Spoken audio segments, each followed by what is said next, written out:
ja, es geht am Ende zu. Es ist 2 Tage vor dem Silvester. Jetzt ist mir in den Sinn gekommen, bei mir geht das einmal so, vielleicht geht es euch auch so, ich weiß nicht, plötzlich so eine innere Unruhe, so richtig, noch alles schnell putzen, noch alles schnell machen. Und ich weiß nicht, vielleicht geht es euch auch so, aber bei mir schon. Da muss der Karton entsorgt werden, das Altglas-PET, der Elektroschrott und.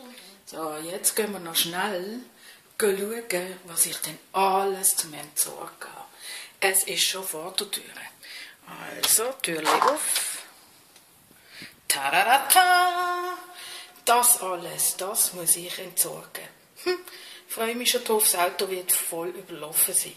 Also, bis gleich. Ich weiss auch nicht, von wo die Unruhe kommt, aber es ist nun mal so. Und darum habe ich gefunden, ich mache noch schnell, eben auch noch schnell, für euch ein Video. Wie habt ihr denn das so, wenn ihr so 2 Tage vor dem Silvester ist bei euch auch so eine Unruhe? Oder sind ihr einfach ganz relaxed und denkt, na ja, es geht ja weiter? Oder sind ihr in der Vorbereitung von irgendwelchen Festivitäten? Ja, das muss ich auch noch machen. Ich muss nämlich eine Vorspeise machen für am Silvester.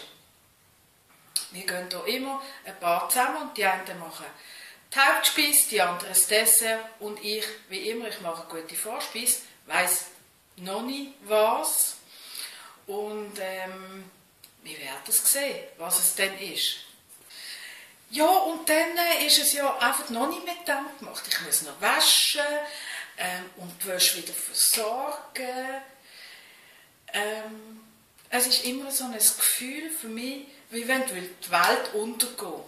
Und alles noch was erledigt habe, weil die Welt ja untergeht und es ganz sicher kein nächstes Jahr gibt. Ja, so geht es mir. Und ja, die werden es sehen.